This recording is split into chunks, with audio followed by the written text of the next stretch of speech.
Hello everybody, welcome to the United Stands. I'm Mark Goldbridge and we've got some breaking transfer news this January transfer window. There's a slight smile on my face because I think it's a good story. Muani of PSG to Manchester United imminently if we can beat off the competition from Spurs and Juventus. And the thing that excites me about this is the source it's coming from. Ruben Amorim wants Muani from PSG, and this is coming in from a David Ornstein bomber. This is from David Ornstein, and this is what David Ornstein has had to say. Spurs, Manchester United, and Juventus are exploring a deal to sign Randal Kolo Muani on loan. All three clubs are considered the top contenders as of now. This is massive, absolutely massive. So yeah, look, what are your thoughts on that? We've also got some very interesting comments from Bruno Fernandes that I was going to talk about at 8 o'clock, but we are in a transfer window and things can happen. Personally, I've got a bit of a theory here and we'll have to wait and see what happens. I see a silhouette of a man. I see a Xerxes to Juventus deal, which takes Juventus out of the equation. And then I see Muani to Man United because we're better than a Spurs move. Don't go to Spurs. They've already got Solanke. So, you know, I think that this is maybe the way it's going to go. Now, I think there's a bit of snobbery here going on. I think there's a bit of snobbery. There's a lot of people saying, no, I don't want Muani. I don't want Muani. Remember, this is a loan deal. This is a loan deal in January. You're not going to get Gyökeres. Osimhen is of interest to Manchester United. There is no two ways about it. But everybody knows that Osimhen is a very, very difficult deal to do. He's already on loan at Galatasaray and Manchester United don't have £70 million to spend on a striker. So there is a loan pathway that leads us to the summer where maybe you go away from Muani, you send him back and you go for Gyökeres or somebody else anyway. But I think, I think that... It's really interesting how snobby some people are being. When I say snobby, you might be from a different country and not know what I mean. I think people have been a bit arrogant. They've been, oh, I don't want that. I don't want that. And I'm like, hold on a minute. We've got Rasmus, who's getting a lot of stick at the moment, and even somebody that genuinely believes he's a good player is 21, is playing every bloody minute, and it's not going fantastic. 2 becomes 1. You know, I think we need 2 strikers. I think, you know, in the next game at Arsenal, it would be nice to take Rasmus and put him on the bench and start a striker. Or it would have been nice yesterday, after an hour, to take him off and bring a striker on. We don't have that option. We're trying to win the Europa League. We need to bring a striker in January that can improve the team. We're not talking about a striker that's going to lead the line for the next 5 years and win us a title. We're talking about a striker that can come in now and improve the situation. And in Muani, on loan, I can't understand why we're being so, you know, arrogant and spoilt. The situation is, it's a January transfer window.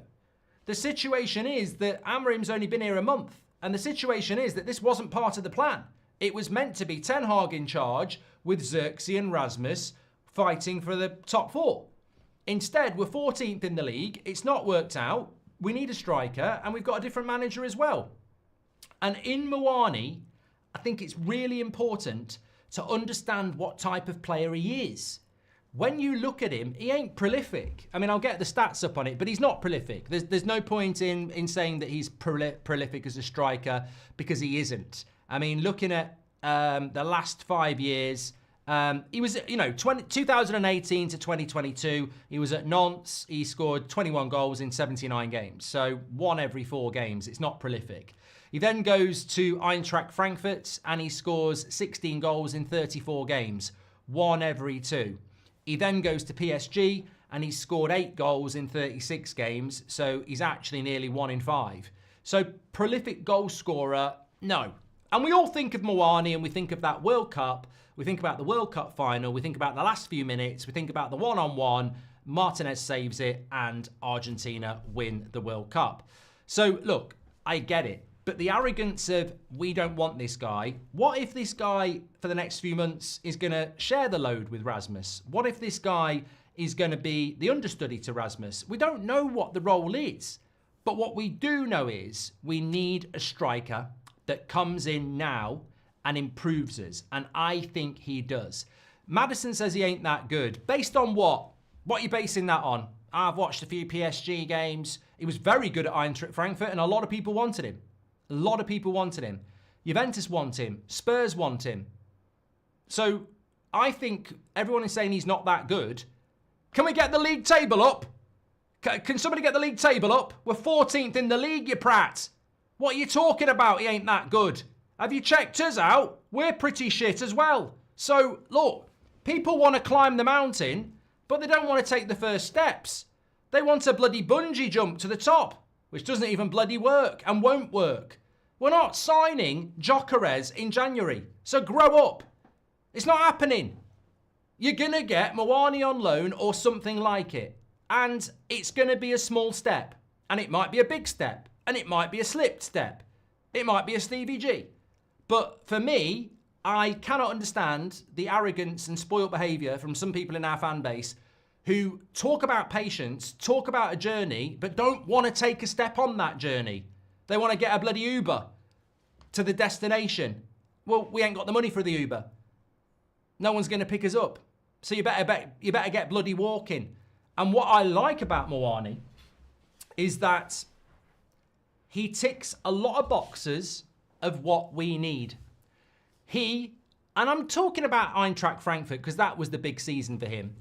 He played in a system there where he played with his back to goal a lot. He actually got quite a lot of assists there. Now, he's not a brilliant passer of the ball, but he's quite good at holding the play up, playing the simple pass. He never stops running. He's capable of running with the ball. He's 6'2", and he's actually quite aggressive in the duel as well. So I don't know whether he comes in and starts ahead of Rasmus. I don't know whether he comes in and he's an option off the bench for Rasmus. I don't know whether we rotate him with Rasmus. But what I do know is that we would be bringing somebody in who has played up front for France, has played Champions League football, and we're getting him on loan. We're not even paying any money for him, really. So I just don't know how you can turn your nose up at it. And if he goes to Spurs and we end up with nothing, you'll be begging for the fact that we got Muani. So, look, for me, this reminds me a little bit of a year ago when we were turning our nose up at Garassi. And I was one of those bums. I was turning it up. I was turning my nose up. And, you know, I was the bum. You know, I should have said, look, you know what? It's the January transfer window. Stop being spoiled and just go for something that's actually going to improve us. And I think, look, I can't guarantee it's going to be a success, but we need to bring in a few players this January transfer window. And if you bring a striker in on loan, it's just clever business. Because if it works out, you could make it a permanent deal. And if it doesn't work out, you could send him back and go for something a bit better in the summer. So I like the deal. I'm not here to say it's going to be a rip-roaring success, but I like the deal if we do it. But what I will say is, don't necessarily think that this is the deal. There might be something else we're working on as well, but Tommy K's laughing at striker on loan. Oh, mate, I don't know what to say to you, Tommy. I genuinely don't know. You know, 2025, and you're laughing at us doing a loan deal for a striker. Where have you been? How was the coma? Or were you trekking around somewhere with no phone for 10 years? I mean, what are you laughing at? What are you laughing at? What is it you think that's possible? Because I could do with a laugh. Come on, Johnny. Tell us what you think is possible in January that you're laughing about bringing a striker in on loan. Look, we are 14th in the league. We are terminally shit. We're a laughing stock. And you're turning your nose up at a striker like that on loan when we don't have any money to spend until we sell someone. And actually, a striker's not even a priority. We need a left back. We need a midfielder. We need a creative player.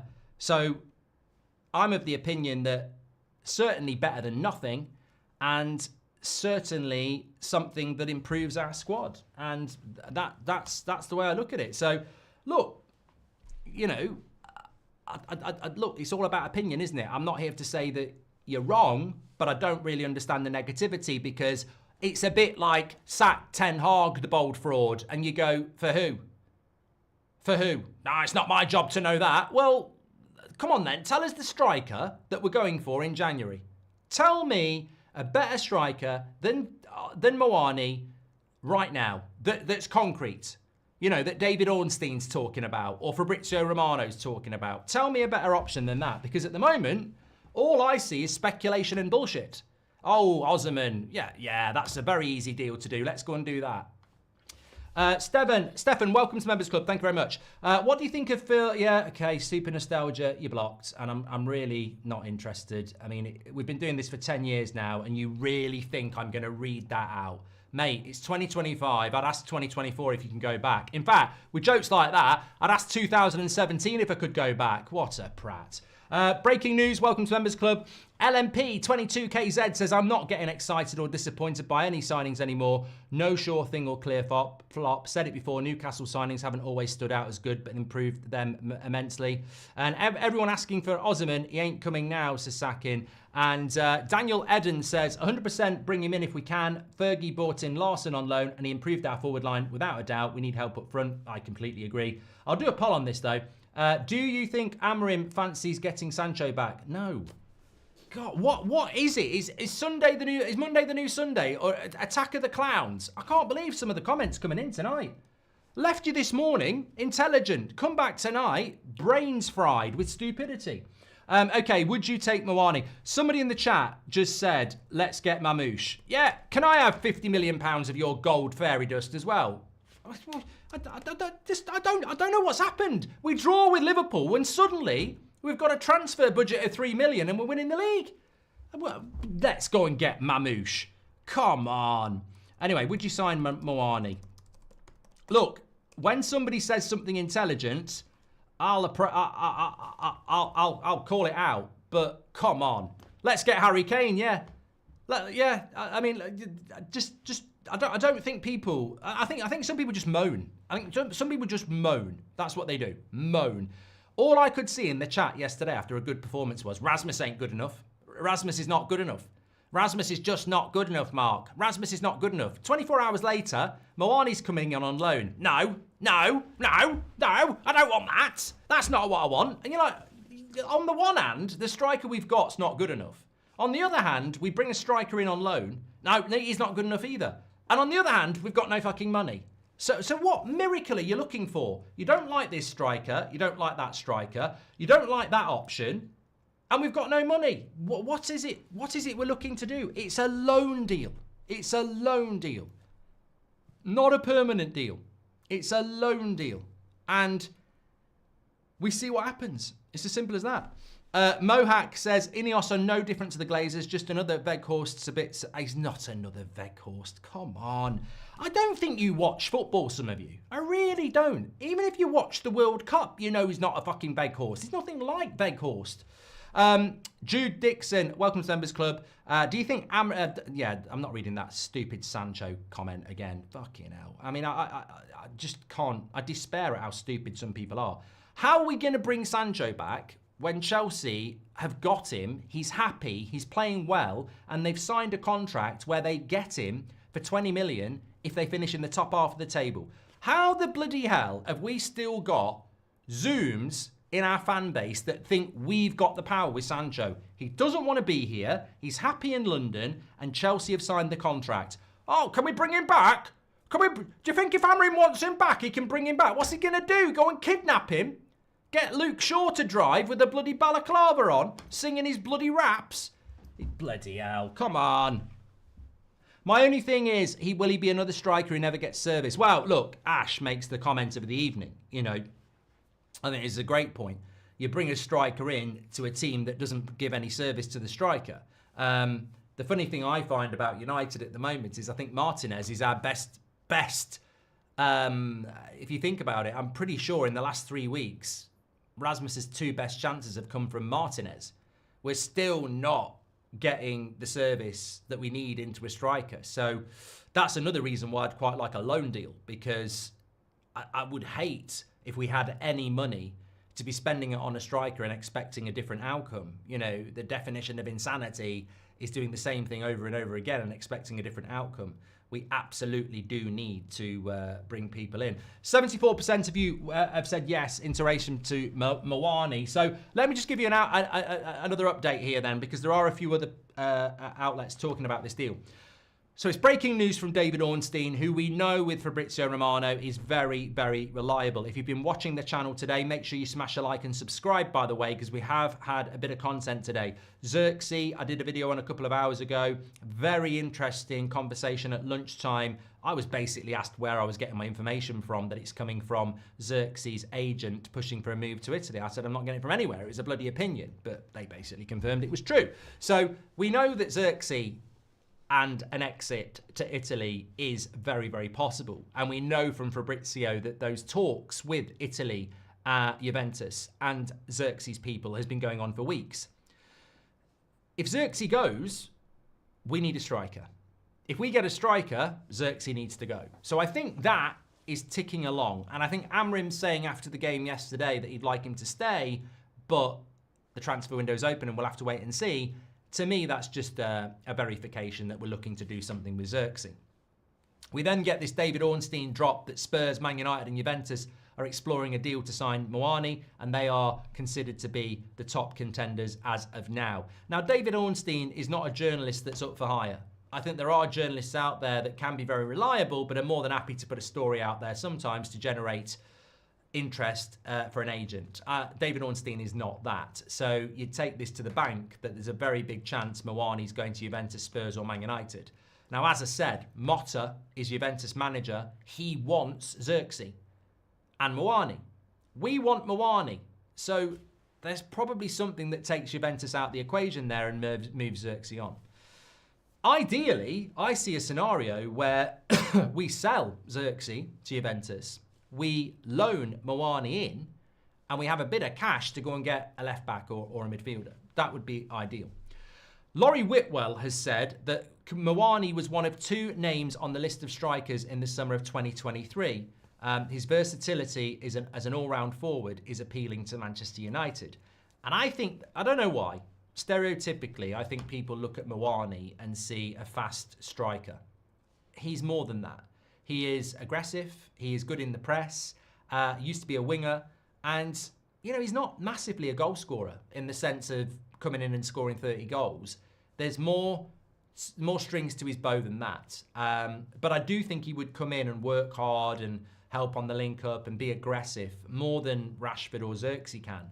And therefore, I think he'd be a good foil for what we have with Rasmus, who, whether you like Rasmus or not, he is the only striker we've got who will occupy centre-backs and work hard, and we do need someone else to come in and do that.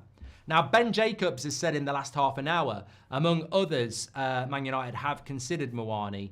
PSG's preference is a permanent exit, loan the most likely formula, but with an obligation if the French champions have their way.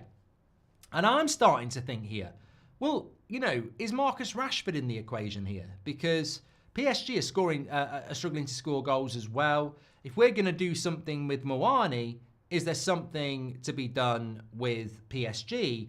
Are PSG looking at a striker? I mean, I don't know. I don't follow French football because I find it boring. But is there something that could be done there in relation to Marcus Rashford? And I feel like there's a bit of a merry-go-round going on here. You've got Xerxes Juventus, who's a Man United player. You've got Muani, Man United, who is a PSG player. And you've got Marcus Rashford, who was heavily linked to PSG before. I don't know. But where I'm positive, even though some of you are arguing with each other, where I'm positive is that Manchester United are doing things. And I always felt that this had to happen and would happen. And there obviously has been discussion that might not happen, but I think that Man United are doing things, and hopefully those things will continue, because if we can solve 3 or 4 problems in this January transfer window, and when I say 3 or 4, I'm not saying sign 3 or 4 players. I'm saying, can we bring in a few players and move out a few players? Then you suddenly change the situation from where we are to where we're going. If you can move a couple of players out and move a couple of players in, that's still 4 changes. Moving players out is as important as moving players in. I don't think the money's there. I think we're going to have to get very clever. Does this mean Vlahovic could be on his way out, says Freddie? I don't know enough about Vlahovic. I mean, I didn't really speak about him. I know Beth did on the 2 o'clock show. I don't really know a lot about Vlahovic. I know what he is, but he feels to me like a bridesmaid who's never the bride. I mean, I feel like we've been talking about Vlahovic for a very long time. And, you know, it's never, I know, well, you know, he's playing, I say that, but he's playing for bloody Juventus. He's not, he's no slouch. And he's still only just going to be 25 this year. So he's no age, really. But I don't know. Do you feel like he's... do you feel like he's the guy for Manchester United? Do you feel like he fits the way that we want to play?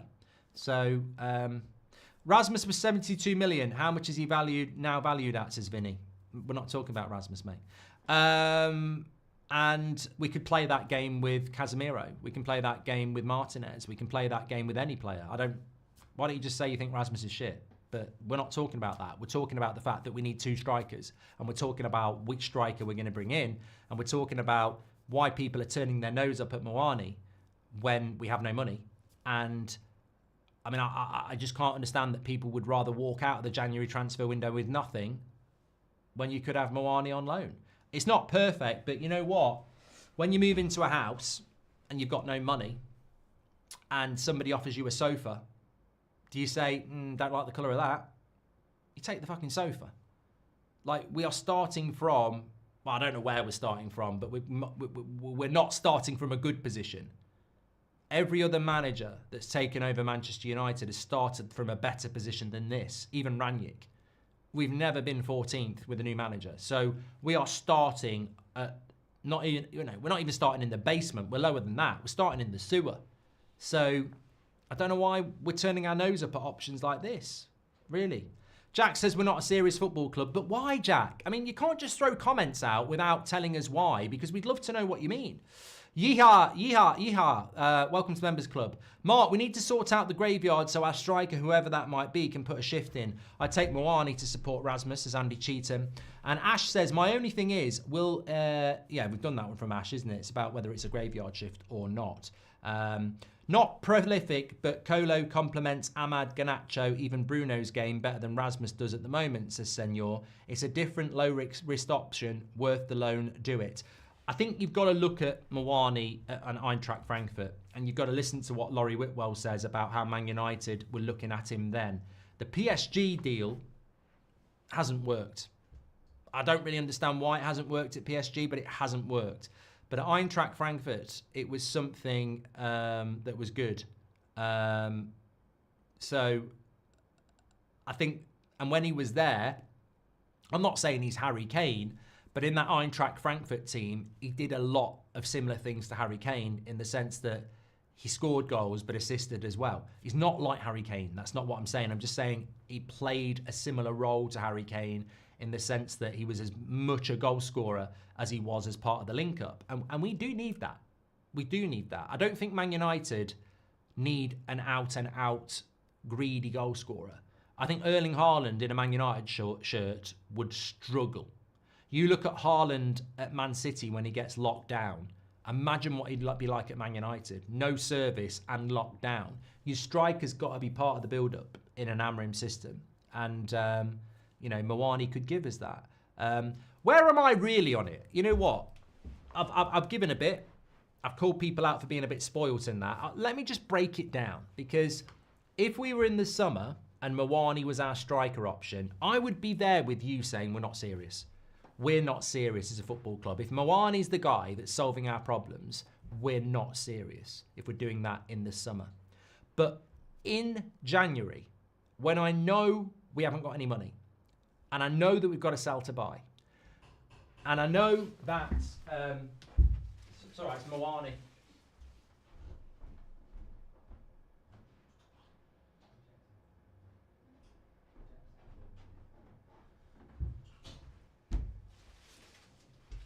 It wasn't Muani, it was Weghorst. I said, you can jog on.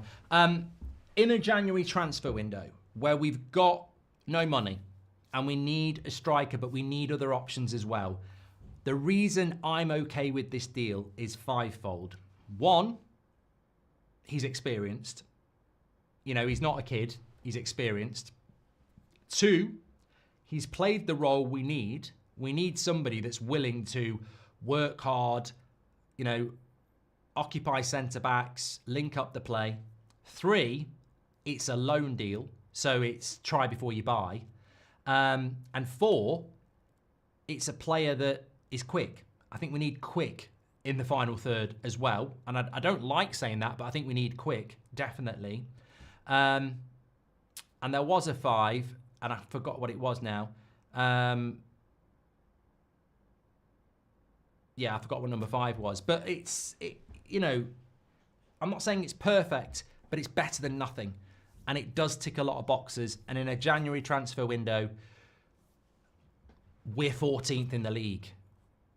You know, some people are looking at targets up here, like Mamouche and people like that. And I'm like, yeah, we're not competing with Arsenal. We haven't got the 50 million and we can't offer what they're offering. Can we sell Xerxes and Casemiro and buy Gyökeres? No, Sud. Who says Amorim wouldn't be able to... I mean, how are you even getting their money? That doesn't even make sense. Julian says, I love the striker depth, but what are we going to do if Manu or Agate miss time? We don't have enough talent to support any striker at the moment, says Julian. And who says Amorim wouldn't be able to pick up Muani's game as well, says Elliot. Agate didn't work at PSG, so why not try it, says TC. I'd take Osimhen, Muani not known for being prolific, says Vinny. And there endeth the lesson on I haven't got a clue, Vinny, because how are you taking Osimhen over Muani? How are you even thinking it's a choice? I'm interested in this, Vinny. You'd take Osimhen over Muani. Oh, would you? Oh, breaking news, everybody. Old Vinny, he'd take Osimhen over Muani. Yeah, shocking. Yeah, I don't know either. I don't know why he thinks it's a choice, but... You know what? He's thought it through, and Vinny would take Osimhen over Muani. I mean, no shit, Sherlock. Sorry, Vinny, I'm taking the piss out of you a little bit, but it's not the choice, Vinny. It's not the choice. You're choosing a better striker over a worse striker, but you're also choosing a 70 million striker over a free striker. It's not a choice, and this is why sometimes it must be really difficult to run a club like Man United when you've got fans who aren't locked in on reality. It's not either-or game. Amorim's not sat there doing an either-or between Osimhen and Muani because there's only one you'd do. He's doing a, what do I do? What can I do? Well, we can get you Muani on a loan deal. And I don't think it's not Osimhen or Muani, it's Muani or nothing. That's what it is in my mind. And that's why, for me, I'll do the deal. As for the, we need a midfielder, you're right. I don't want to allocate any funds on a striker either. I'm happy with a loan deal, and we'll look at the striker in the summer when there's more money available. I don't want to allocate money in January to a striker because I don't think it solves immediate problems. We do need another striker, but it's not a priority. We need another midfielder and we need a left back. That's what we need as a priority. So says Mamouche is quick. I don't care whether he can bloody wash the pots and run a marathon, break the marathon record, mate. I don't care what he can do. We can't afford him. You're talking about stuff, you know, you're talking shit that, you know, you haven't got any money. You haven't got the money for it. Hope you're well. Is Fabrizio coming on the show? Says Connor. No, not anymore. That sounds quite final, doesn't it? But no, we get on with Fabrizio, but those days are gone now. He's very expensive and busy doing other things. Senor says, not prolific, but Kolo compliments. Yeah, I've done that one. Thank you very much. Kolo Malone. Ash says, Muani is a terrible finisher. Why do they want to sign him? We need goals and this guy isn't it. I mean, I love the comment, mate. But you know, this community is better than that. You can't just dismiss something and then not offer an alternative. Like, what are you going to do on loan in January that's better than Muani? And that's the question. And that's why, for me, I'm happy to do this deal. If David Ornstein's saying it, it means Amorim's happy with it. And you're basically sat there saying you know better than Amorim. David Ornstein ain't no mug. And everybody's there licking Amorim's arse with me. That sounds wrong, but you know what I mean, metaphorically. But then he goes and does something, and you're like, no. you're basically saying that you know better than Amorim. Okay. Get your badges in. Luke says, we should try to exploit the loan and free transfer market this month as much as possible to get something out of this horrific season. Look, Luke, you've nailed it, mate. I've said we're going to win the Europa League and people laugh. Well, hopefully you'll be laughing with me in May. In the Europa League, you're not going to play Real Madrid. You're not going to play Barcelona. You're not going to play Man City or Liverpool. You're telling me that if it's Muani or nothing, you're going to say, no, we don't need it. And I'm going to go, he could win us the Europa League. He could come on in the last 20 minutes. Rasmus could be knackered, 0-0. And Muani could win us the Europa League. And you said no in January because you didn't like the deal. Beggars can't be choosers. That's what I should have said. Beggars can't be choosers. Look, I'd take Muani on loan, unless there's a better option on loan. I'd take Muani on loan, and then any money we generate, I'll spend it on a left back because that's what we need. The left back is the option for me. Stanson says, whatever Amorim wants, let's do it. And he's a member, so he knows what he's on about. Fade says, we want Muani, Juventus want Xerxes, PSG want Rashford. Seems we have the recipe to win this deal. And who is better, Vlahovic or Muani? I mean, I think that's a very interesting question because I think that will just come down to the majority of us making an uneducated preference. I don't know enough about Vlahovic, but I know more about Muani in relation to the type of striker he is. I think Vlahovic is a better goal scorer and scores more goals, but I think Muani is better and quicker in the press and the hold-up play and the 50-50 duels, which I think are probably more important in a team that doesn't create chances. So I think Muani probably suits us better systematically, but Vlahovic is a better striker if you're going to create loads of chances. That's my interpretation. I mean, I'm happy to read out others. So, yeah, it's not as simple as who's better. Erling Haaland is better. Erling Haaland is a better striker than Harry Kane. But Harry Kane would suit our system better because of his ability to link up the play and hold up the ball. So it's about what's better for the system, isn't it? When is Grimaldo's contract up? He'd be good for us, says I am. Amorim loves to make competition for players. It's a good deal, says Fit for Bitcoin.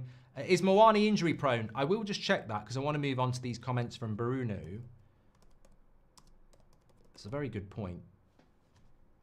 We should always check that. Well said, that, sir, gentlemen. My God, he's had 2 injuries in his whole career, and one was a virus. Bloody hell! He's missed 1 game for PSG and 1 game for Eintracht Frankfurt in the last 5 years. 7 days in total. Sign him. I nearly swore. Sign him up. Bloody hell! Sign him up and send him on a date with Luke Shaw. That's incredible. He's missed 2 games in 5 years, totaling 7 days. In fact, have a threesome with Luke Shaw and Mason Mount. They might learn something. Give them a pint of what Muani's drinking. Move them in with him. Bloody hell. Is that luck or what? I'll tell you what, I'm on the bandwagon now. It's called Muani. Sign him up. Yeah. Our fitness department are all in the toilets with a bag of tissues. Oh, they can't believe it. We're having a disco. Yeah, love that. Love that. Well done, that person. Who was it who said it? Sud said it. Legend of the chat about injury prone. Kirill says, if Amorim wants him, let's get him. Ethan Young says, I would prefer Osman, to be honest. Are we not going to go for him now? I've just joined the live. Ethan, it's a money thing, mate. Osman's going to cost you £60 million. Muani's going to cost you nothing because it's a loan deal. It's about what you can do. If we've got money, look, in my opinion, if we've got money to spend it on a left back and loan a striker until the summer. You know the thing that bothers me as well? If we've got money to spend and we spend it on a striker, and then there's more money to spend in the summer, but you don't buy that striker because you've spent it on January. I think we don't want to be spending any money on a striker till the summer anyway. I am Kaysen says, well, I've done that one. Riker, we need players with pace and power for the system. We also need bodies in the squad. Let's get him. Yahi says, hey, Mark, the problem ain't the service. The problem ain't the striker, it's the service. Yeah, it has been for years. What left back would you like to sign if we had room? Says CKS. Mate, I think there are just so many options out. There are so many options. I mean, you could bring Alvaro back. You could push for Mendes from PSG. There is Kirkes at Bournemouth, but you've got to generate funds for the left back because it can't be a loan deal. You want somebody for the long term. Nothing changes if nothing changes, says Gangster Tomato. It's as simple as that. Thanks for the super chats, by the way. Look at Gyökeres before Amorim, so why not Muani, says Semir. What he's basically saying is that Gyökeres was nothing until Amorim got hold of him. What left back we've done from CKS? Selling Xerxes and loaning Muani, very similar players, says Anders. I mean, look, let's throw it to the chat. I disagree. And Anders, I genuinely think there's no such thing as similar players anyway. People talk about similar players. What two players in any of the top 5 leagues are remotely similar? Remotely similar. I bet you wouldn't be able to give me 2 players. There is no way that Xerxes is similar to Muani. Muani is a lot quicker in the press for a start. I'm not saying Xerxes is not fast, but he's a lot quicker. He's got a lower centre of gravity. He's more direct. I don't think there's a comparison between the two, really. And also, I think Muani can play as a 9, whereas Xerxes is more comfortable off the striker. Thoughts on Grimaldo at Leverkusen, Mark, says Joshua. Good player, don't know whether we could get him. Muani is better than what we currently have, says Trishan. And you know what, as well, I think that's a good point. I think when you're bringing players in, you want to bring players in that are better than what you've got. And is there a case that would be the case? I wouldn't be surprised if we paid for a striker in January. Typically, they sell more jerseys and we're a business more than a football club, says Vacation Pappy. I don't know. I don't think Amorim's that type of a manager, really. But we will see. But I think what I would say is, obviously yesterday morning, I did tell you, keep an eye on Casemiro and Antony as the first 2 exits from the club. I think in the last 24 hours, we've certainly seen a shift in what is being said, because that Xerxes story comes from Romano and it's credible, and then this Muani story comes from Ornstein and it's credible. So I think that you've got to follow the story at the moment, and something is definitely afoot with that. Scott Woodhead says he can play left wing back. I don't know about that. I don't know about that. And Hindir says, do you think Martinez would work in a CDM role? I don't know. I don't know about that. I don't know. It's a fan theory that's never really been seen, but I don't know. Anyway, I did want to just move the conversation on for a moment or two, because this is what I was going to be talking about if we'd done an 8 o'clock show. And obviously we've gone live a little bit early because of this breaking news around Muani. One thing I didn't answer actually was, if it's Juventus, Manchester United and Spurs for this deal, who do you think gets the deal done? I think it's all down to what the player wants. And I think that the player will probably want us. But on the other hand, I think it's about who's going to offer an obligation to buy, which probably won't be us. And remember, PSG will want a loan with an obligation to buy because they'll want to move him on. I don't think that's as important for PSG, though, because if he comes to Man United or Spurs and does well in the Premier League, there'll be plenty of people looking to move him in. Apparently, Harry Amas is not going to go on loan to Leicester, by the way. I don't know why that's not happened. I think that would have been a good move for him. But that's not going to go anywhere. Lovely stuff. Just having a quick look. Okay, yeah, where do I think he would go? Man United. I don't know why you'd go to I mean, unless he wants to go and play in Italy, I don't know why you'd go.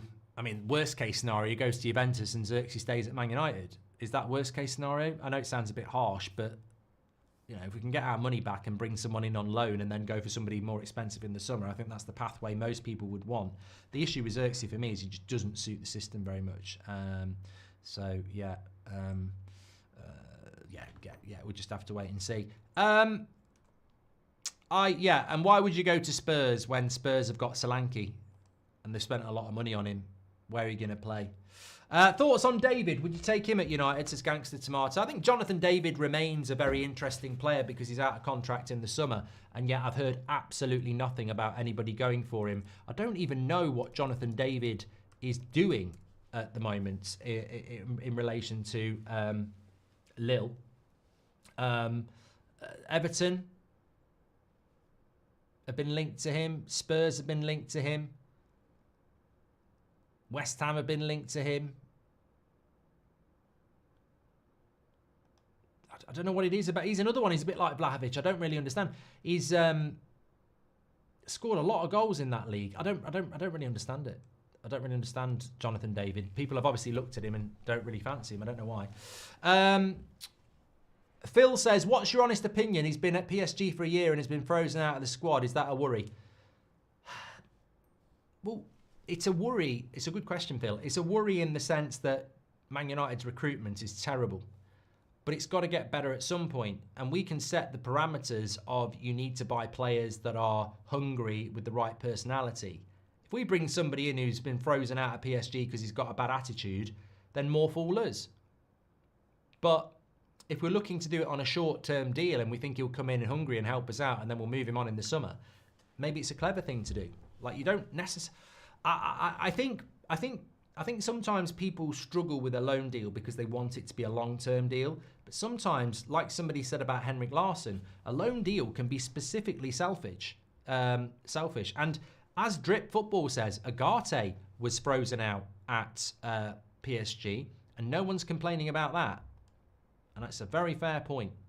So for me, I quite like the idea of it, but let's wait and see what happens. I certainly think it's one to keep an eye on. Just moving it on, happy to come back to that, but moving it on, please smash a like on the video. Thanks everyone who's tuning in. So Bruno Fernandes was speaking after the game yesterday, and he jumped to the defence of Xerxes, basically said that he was in the stands when Xerxes got subbed off and he was jeered off, and he said, I would have preferred to be in his place rather than see a teammate in that position. We believe in him in the dressing room. He comes from another league and he needs time to adapt. He has enormous qualities. It's not normal to praise him after the first game of the season and then not believe in him anymore. And I think I agree with Bruno in all those situations. As a captain, you'd rather be in that situation, taking the fans' anger than one of your players doing that. And also, I think Xerxes, I agree, patience. He has come from another league and there's time to adapt. But this one was more interesting. I was in the stands and I'd never seen anything like it. It really frustrates and annoys me because he's a player who always gives everything he has. I like Bruno. I think he's the best captain we've got at the moment. I thought he played fantastic yesterday. I think it's great and admirable that he'd rather put himself in that position and take the brunt of the fans than Xerxes. And I think he's right about patience, and he's only just come in from another league. But I don't think he's right to say he was annoyed that the fans were jeering because Xerxes is a player that gives everything. I think that's missing the boat a little bit. Like, football fans do have a right to criticise players when they don't think they're good enough. And just because you give everything doesn't mean the fans should applaud you off. Like, you are in a privileged position.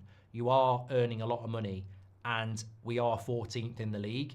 I don't know what Bruno was expecting when a player gets subbed off in the first half. I don't think the fan base are going to stand up and give him a standing ovation. I think the anger that Bruno is saying is, in my opinion, a little bit over the top, because surely he was watching the same game as we were. We were 2-0 down very quickly and playing absolute shite. Of course, the fans are going to react when a substitution happens in the first half with, applause because the manager is doing something about it. As I said, I've never detected...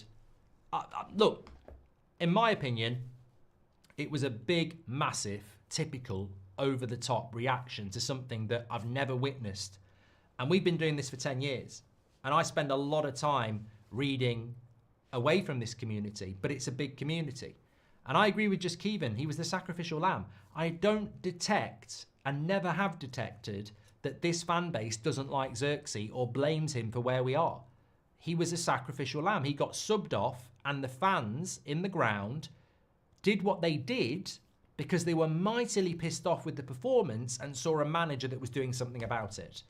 It wasn't, if you'd ran a poll before that and said who needs to be taken off, it wouldn't have just been 100% Xerxes. There would have been people saying other players as well. So I think it's been over-egged, and it's a dangerous thing to keep saying, because Neville did it, Bruno's done it, Talk Shit's done it, everybody's done it. Everyone's taken a pop at our fan base. And it's not social media for a change, it's our fan base that pay their money and go to games. And they have been, you know, lambasted for how they reacted to that substitution. And I genuinely don't think they did anything wrong. Because as much as it was aimed at Xerxes, it wasn't really. It would, if he took Casemiro off or Eriksen, the same thing would have happened. It was about a shite performance, the 4th loss in a row, and it was about who the fuck are you and why are you turning up at Old Trafford playing like that? And it could have been anybody. And whoever that board had been held up for, we'd all be going, oh, it's not fair on Eriksen. It's not fair on Casemiro. And it wouldn't have mattered who it was. They would have got that treatment. So when Bruno says he's angry about it, and some people are going, oh, you shouldn't do that. So basically you're telling 75,000 United fans they're wrong for expressing frustration and anger at an absolute shit show performance, which is what it was. And I'll defend that. I don't think there's anything. Look, I personally wouldn't boo a player. I don't like it. I don't agree with it. It's not that I don't like it. I don't agree with it. But I'll slag them off on there. And people will say, well, what's the difference? But maybe there isn't. Maybe there is. We all have weird ways of working. But I don't agree with Bruno being angry and frustrated with fans expressing frustration at a shit show of a performance. And maybe that's an insight into the dressing room sometimes, that they don't get it. If the captain of Man United is frustrated at fans expressing their unhappiness at a player or a team, then maybe you just don't get it. Because, or maybe it's just PR from Bruno to back a player, but I would hope that Bruno gets it and understands that there is an expectation in a Man United shirt, and if you fall below it, just like a crap comedian telling a crap joke, people won't cheer. And they certainly won't laugh. We have to set a standard. And I think Amorim would be the same. I think behind closed doors, Amorim would not have had a problem with that. Because he would go, you know what, they're doing my job for me. As a manager, deep down, I'd be there to the player going, I hope you're all right, how are you dealing with it? But deep down, I'd be like, they've just done my job for me. Those 75,000 fans have just done my job for me. Not only have they sent a rocket up, you know, Xerxes' arse, they've done it to everybody else. Because everyone else is thinking, what if it happens to me? So, and look, as we saw yesterday, there is no resonating dislike for Xerxes from, I've never seen it. And that's why they were singing his name yesterday, because he was just a sacrificial lamb. It was just whoever it was going to be, in my opinion. Mark, are you sure that Amorim wants him, or is Ineos just looking at the market and what is available? Also, Cavani came in and did well. Never say never, says Oz.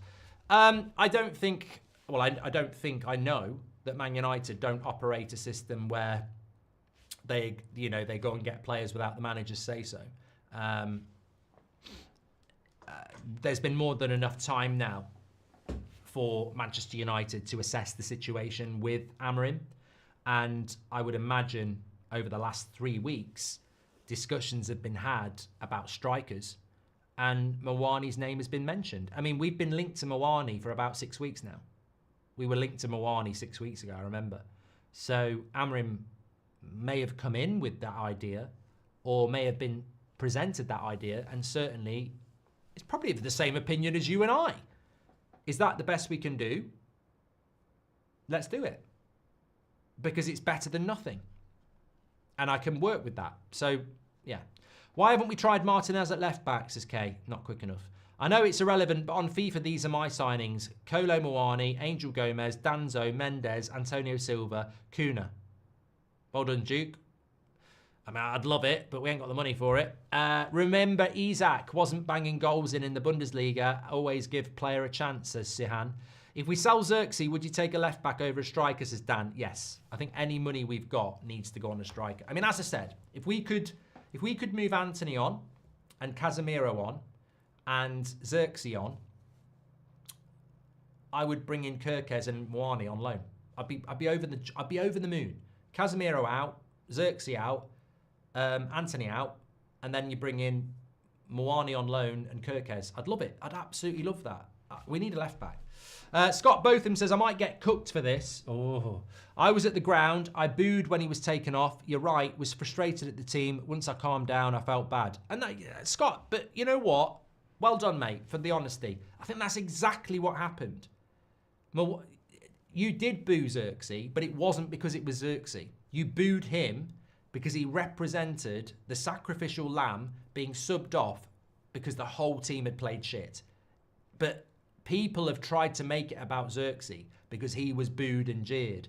But it didn't matter who the player was. It wasn't directly about him. It was what he represented in that moment. And that's exactly what it was, Scott. Thank you very much. Alistair Robinson, some cracking comments coming in tonight. Are you happy with what you see with Amorim yet? Can you see a future where player power is over? I'm really happy that he didn't change tactics. That's from Alistair. You know what, Alistair? I think we're all very happy with Amorim and the way he speaks and what he says. I think we are. And I think he's doing a good job in relation to communicating what his plans are.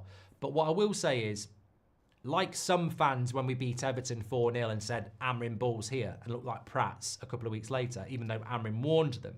And like some fans this morning have started talking about Man United being back because we played well at Anfield, and a lot of people are saying, shut up, you know, we could lose next week. I am still very much burned by the false dawns that we've had so many times before. And I think that when you look at United and Amorim, there are lots of things that are promising. I mean, I said it on the podcast today. Oh, by the way, please do listen to the podcast. It's now exclusively a podcast. I mean, it's always been a podcast, but we did used to do it on YouTube. If you want to listen to the podcast, it's now just exclusively a podcast to listen to. Scan that QR code next to me. Very good episode today. Went in on a few people, which is what that podcast is always about. And I said on there, our average possession. Remember about 6 weeks ago, we were talking about United's next few games, which is something I want to mention in a minute. And we had Arsenal away, Man City away, and Liverpool away in the league. We averaged around 48% possession across those 3 games. We won 1, draw 1, and lose 1. Mate, if you'd said that to me before those games, we were going to have around 50% possession in every game. We'd win 1, lose 1, draw 1. I'd have bit your hand off. I'd have bit your bloody hand off. So there are signs of positivity with Amorim, but for me, they're only a glimpse. They're a glimpse. It's a bit like somebody saying you can have a look at what could happen. Try before you buy. This is what will happen in the long term consistently if you proceed with your plan. And I think with Amorim, there's been a lot of bad results, but I think we've had a glimpse of what could be. My worry is it's a glimpse that we'll turn away from. Because to get that to be more than a glimpse and to be a consistent theme, we need to follow through on some of the things that he's trying to do. For example, I saw an article today saying that the best option for everybody might be for Rashford to be implemented back into the team to try and get some value out of him. And I thought, no. The glimpse disappears then. We've started down a road. Please don't turn back and start going back to mistakes of the past. Rashford needs to go. Casemiro needs to go. Eriksen needs to go. Lindelof needs to go. We need to move Luke Shaw on. You know, there are so many things that we're not using at the moment, and we've started to build something without them. If we go back to those things, and look, it can be Casemiro as much as Rashford. It can be Lindelof as much as Shaw. These are players that need to go, and we need to move on. And that's my concern, is we've had a glimpse of what could be, but are Ineos serious, or are they going to go, actually, Ruben, can we carry on trying to be like that with these? And that's what worries me a little bit. Until we actually, like I say, we've had a glimpse. We now need to see permanent changes that allow that to become a reality. From what I've seen, Kuhn is still considering his options. Would you bid for him if we get 3 or 4 players out? I mean, I think it'd be perfect for United, Ryan. Yeah. The Plant is back. Also, I wish Robert is back. Yeah. Also, I wish we signed Neziri or Osman, says Rossi. The draw was a classic, but when do these performances start to become the standard rather than a spectacle, says Swag Dad in Baghdad. And why haven't I done that one as well? Thank you very much. Oh, yes. I was just going to mention this, wasn't I? Our next few games. I think this is really something that we like to do every now and again, a little bit deeper into a show, because when Amorim first came in, we knew that there was a lot of games on the horizon that were difficult. I'm looking at the games now, and I'm actually starting to think that if we can take that if we can take that Liverpool result, build on it, and then add into that a few transfers in January, I'm looking at the fixtures and I'm going, is there a possibility for a bit of momentum? You've got Arsenal away in the Cup. I think we can, I'm not saying we can win, but I think we can go and be competitive in that game. Southampton at home. If we can't win that, I think we quit. You know, it's rage quit. Rage quit the season. Just, you know, everybody piss off. So Arsenal away in the Cup, Southampton at home, Brighton at home, who they struggle to, you know, nobody's easy in this league apart from Southampton, but Brighton struggle to score. Then we've got Rangers in the Europa League, which I just think will be a great event. You know, just be a great, again, you know, British game. I can't wait for that. Fulham away in the league will be difficult, but might be a well-timed difficult game. Then it's FCSB in the Europa, which, you know, by then we should be qualified anyway. And then you got Palace at home, Spurs away, Everton away, and Ipswich at home. I genuinely think that, I'm not looking at climbing the league table, but what I'm looking at is there's a good run of fixtures until the end of February for us to really sort of kick on and start to build some momentum. And hopefully that's going to be the case. And that's why I'd be using January a little bit better. If John says, if he subbed off Casemiro instead of Xerxes, I feel it would have meant more. It would have represented everything wrong with the club. I actually think if he'd subbed Casemiro off instead of Xerxes, the noise and the boos might have been a lot louder. Yeah, we have to address the defence in the midfield before another forward signing, says Nick. Look, Nick, I do agree with you. I do think that we do need to, no, I don't think, I know. I absolutely want to see United signing a left back and a midfielder before we sign a striker. But on the flip side of that, we do need a striker. And when an opportunity presents itself like Muani on loan, I think we'd be foolish not to do something about it. So, yeah, that's sort of where I am on that one. I think, yeah, definitely. To be competitive, we need a settled team, says Dan. I think this is a great point as well. And I think we might have missed this. In the first few weeks of Amorim, he said there would be rotation. I've got to give everybody a chance. Also, he constantly spoke about fitness levels. I think where we are at the moment, we've probably more or less got to the point where we are very, very close to what is his best team with what he's got. It's not a team that's going to win you the bloody Premier League. Far from it. It's not a team that's going to get you top 4. Far from it. But I think that it is a team that is starting to take shape.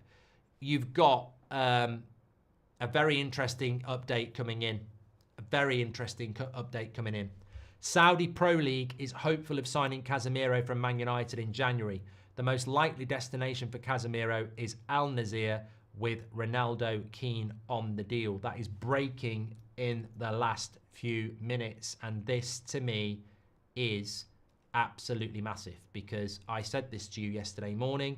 RIA conversation I had on Saturday, which we had to, verify. Keep an eye on Anthony and Casemiro in the imminent future. And that is looking very, very good. I love it when a plan comes together because Jay Burt in the Telegraph ain't bad. The Saudi Pro League is hopeful of signing Casemiro from Manchester United in January. Breaking news. Smash a like. The most likely destination is Al Nassr with Ronaldo. I've just tweeted that off the United Stand as well. This is great news. This is absolutely fantastic news. So breaking news, Casemiro, Saudi League, looking highly likely in January. This will just be the removal of 350k a week. I don't think there's anything we can do that's going to generate any FFP funds because we'll barely break even. But to remove him and his wage was something that Man United, Ineos and Ten Hag wanted to do in the summer. Scott McTominay would still be a Man United player if we'd got rid of Casemiro in the summer. He was the guy we were meant to get. So that is absolutely fantastic. As I said, good conversation with a good source on Saturday said Casemiro, Anthony, imminent, keep an eye on that. 24 hours later, Casemiro looks like something's happening with Saudi. I also think with Anthony things are happening as well. So yeah, very, very excited about that. And hopefully we can do something because there is just no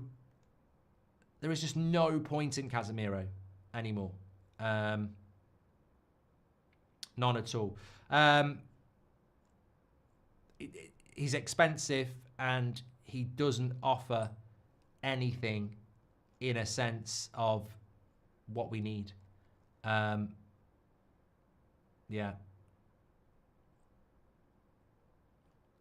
Somebody just said there's a Mendes update.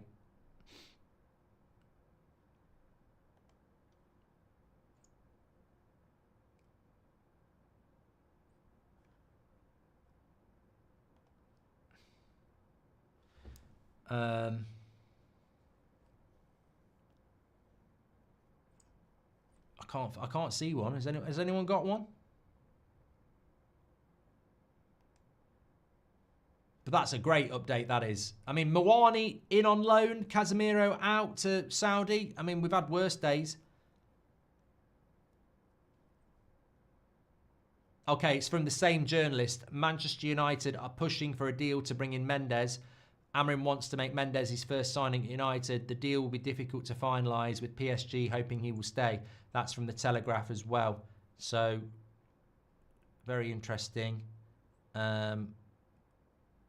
Manchester United are keen to sign a midfield replacement for Casemiro and moving him on would help fund that. I mean, look, you know what? It's almost like Christmas again, this.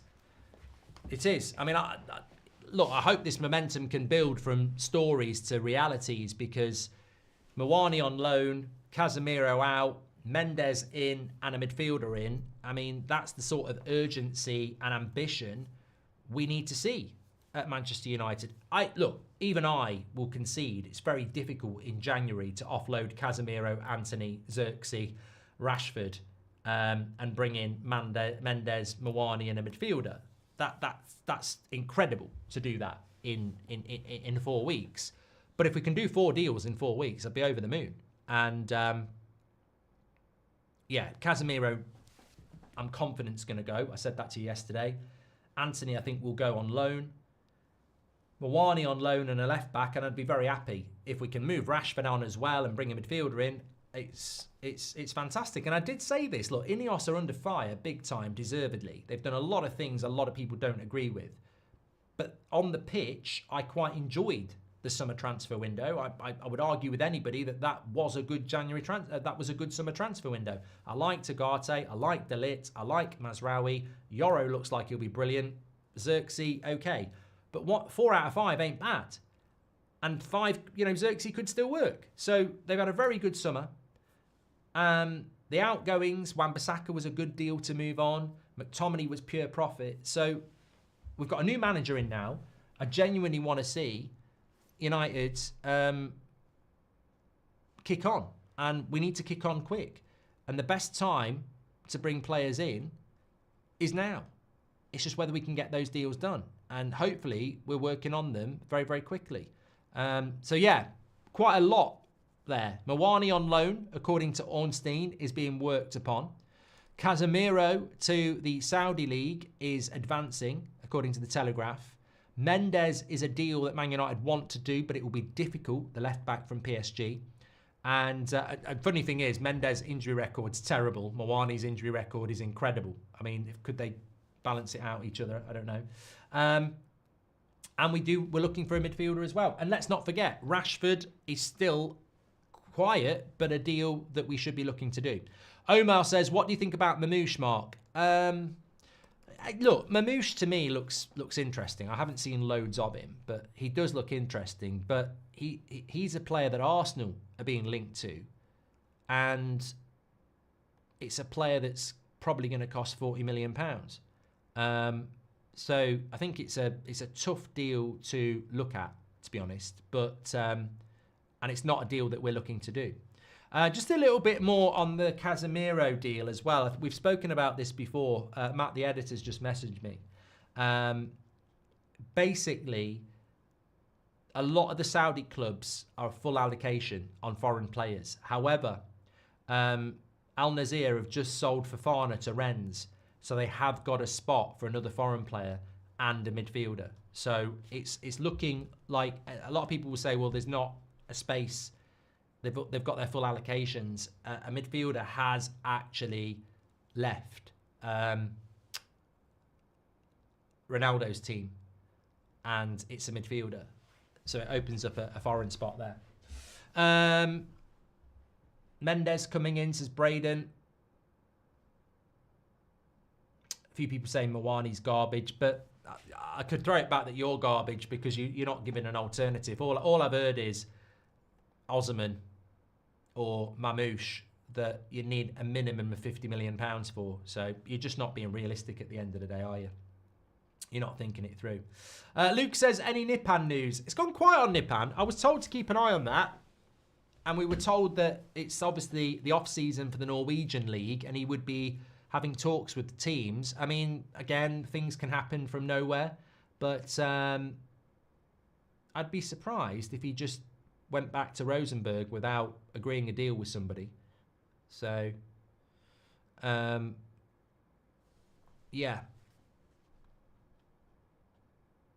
Look, ultimately, things look a lot more positive than they did about 6 hours ago. You've got Casemiro getting very close to a move to Saudi. You've got Mendes stories circulating again at left back. You've got stories of a midfielder replacing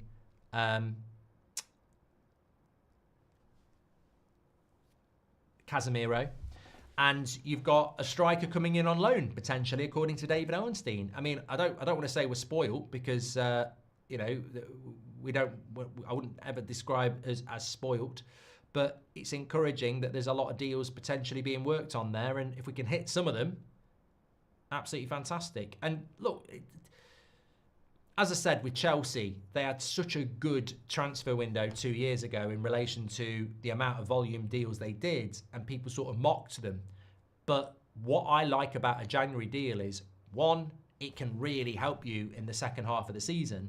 But two, if they end up being with you beyond that season, they hit the ground running next season. So if we did somehow get a left back in, they're going to help us now, but there's going to be an adjustment period. But by the time next season starts, they're settled in. It's the old Vidic and everything. That's exactly what we did. Ali Jabbar says, Juventus moving Vlahovic on and bringing in Muani as an alternative is a red flag. We need to avoid it and go for Muani. Interesting interpretation.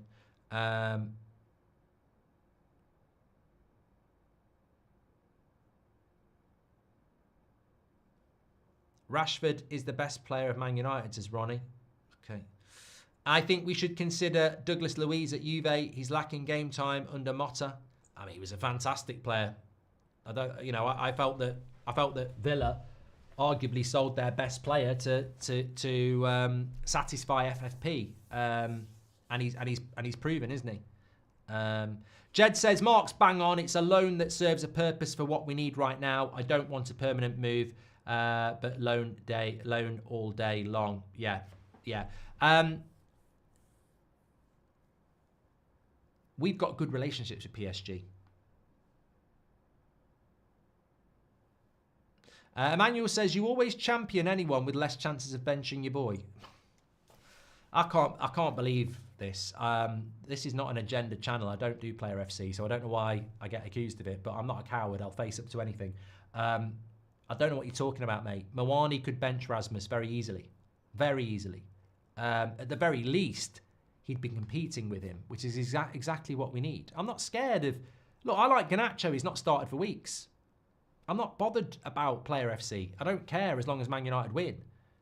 Not bothered at all. And maybe Muani would be an understudy to Rasmus. Maybe it'd be the other way around. But a competition is exactly what we need. I'd love us to bring in Gyökeres. I'd love us to bring in Harry Kane. I'd love us to bring in Osimhen. But I'm realistic, mate. We haven't got that money. We haven't got that opportunity. In January, you're limited by funds and what's available. And I quite like a loan deal for Muani in January. Sorry. L7 says Manchester is blue. Yeah, and you're stuck in 2024, mate. Have you seen where you are? You're shite. No one's even talking about you. That's the first thing I've heard about Man City in 2025. Enjoy your win against West Ham. Do you think Ineos has to offer ridiculous wages to new players? No Champions League and near bottom of the table. There has to be some appeal to join, says Dennis. No, I don't think so. In fact, I think the opposite. I don't think we will be offering big wages to anybody. I think we will be saying this is the project. We believe it's going to be an amazing project, and we believe in our manager, and we're one of the biggest clubs in the world. But we want players that are hungry. And if all you're motivated by is your wage, you're clearly not the player for us. So I think it can be a way to identify players that you don't want to bring in, actually. That's my view on it anyway. I love, do you think Ineos has to, I've done that one there as well from Dennis. Thanks for all your super chats tonight, by the way. Thanks to everyone who subscribed to the channel recently, by the way. I mean, it feels like 2 minutes ago that we were about 15,000 away from 2 million, and we didn't know whether we were going to hit it by the end of the year. And we're nearly at 200, we're nearly at 15,000 over 2 million. The channel's just gone absolutely incredible over Christmas and the start of the new year. And hopefully that's nothing to do with this amazing community, and is everything to do with positivity and hope and interest around Manchester United. I mean, look, yesterday it was 0-0 with Liverpool. We weren't losing 6-0. You know, this whole, people only tune in for negativity. It was 0-0 with Liverpool, and we had 78,000 people watching this watch-along, this community. And obviously when the goals started going in, it went over 100,000. I mean, that's just amazing. It's an absolutely amazing community that we've collectively built. And in a 0-0 with Liverpool, you know, you're nearly 80,000 people watching. It's incredible. Amazing community. Thank you, everybody who gets involved in it. You make it very enjoyable. I love the different opinions as well. Yeah, I think a lot of people talk about communities, but we were the first really that sort of hit on that, and we're the best and we're the biggest, and that's because of you. Yesterday we should have won. You know what, Chris? I mean, I can't remember what happened, but what was Maguire doing up front in the last minute? Had we just had a corner? I mean, Seb said that to me today. He said the pass from Xerxes wasn't good enough, otherwise Maguire would have scored. He's always going to defend Maguire. But he said, if I had one criticism, and I don't know where he's learned that word, he said, why was Maguire out of position anyway? And I thought, you know what? I can't remember what happened in the build-up. Had we just had a corner, or what was he doing up front? But I don't blame him for missing that. I think it was he's not a striker, and it did bounce up in front of him. And there was a lot of people in the way. I think he was trying to place it. It was after a set piece. Yeah. It was just after a corner. Okay. We just had a corner. Yeah, lovely. Look, mate, I saw John O'Shea score a late winner at Anfield, and it was incredible. If we'd have won that, in a way, can I say this? Yes. If Maguire had scored that goal, can you imagine what would have happened? In a way, because of the work we need to do, is it not better that we did draw and there's still work to do? Because I think if we'd won, would the expectation have got out of control? You know what I mean? I'd love him to have scored and I'd love to have won it and it would have been chaos. But where we are as a club at the moment, we probably do need a little bit of reality at times. We do need to accept the work that needs to be done. But Xerxes was not offside. No, he wasn't. And it was a good chance. But, you know, end of the day, we are where we are. You're a star, Mark. That's why, says Pedro. Thank you very much. Appreciate that. The positive for me is that Harry is getting in those positions, says Koi. He's playing very well at the moment. Xerxes wasn't offside, No, he wasn't. What do you think is going to happen with these transfers, Mark? I think Casemiro and Anthony are going to go because I got told that on Saturday from a great source, and I think they're both going to go. I think Xerxes is going to go. I just think there's too much smoke. I don't know whether we'll get Muani, but I would be happy with it on a loan deal. And I don't know whether we're going to get Mendes, but I would be happy about getting a left back. So yeah, I think Xerxes and Anthony and Casemiro will go. I don't know what's going to happen with Rashford, you know. I really do want him to go, even if it's a loan deal. I just think remove the noise. And it's got nothing to do with his potential or what I think of him as a player. It's just I want to remove the news. Because if he stays, it's a news story every bloody day. I want to remove that noise. We've had no Rashford story for 3 days that's bothered anybody. So, yeah. What we're going to bring in, though, I think is always an exciting surprise. And I'm looking forward to seeing what we do there. I'm very happy that we are looking to do business because we need to. We desperately, desperately need to. Right. Thanks, everybody, for watching. Please do, even if it's just to try in 2025, please do scan that QR code on your camera phone or type in Goldbridge Saves Football Spotify and go and give it a listen. Even if it's just for the next 10 minutes. We're normally live at 8 o'clock, so you have got an extra half an hour I'm giving you back. The podcast is a podcast. A lot of people say, can you do a podcast? I do a podcast, so it comes out every Monday.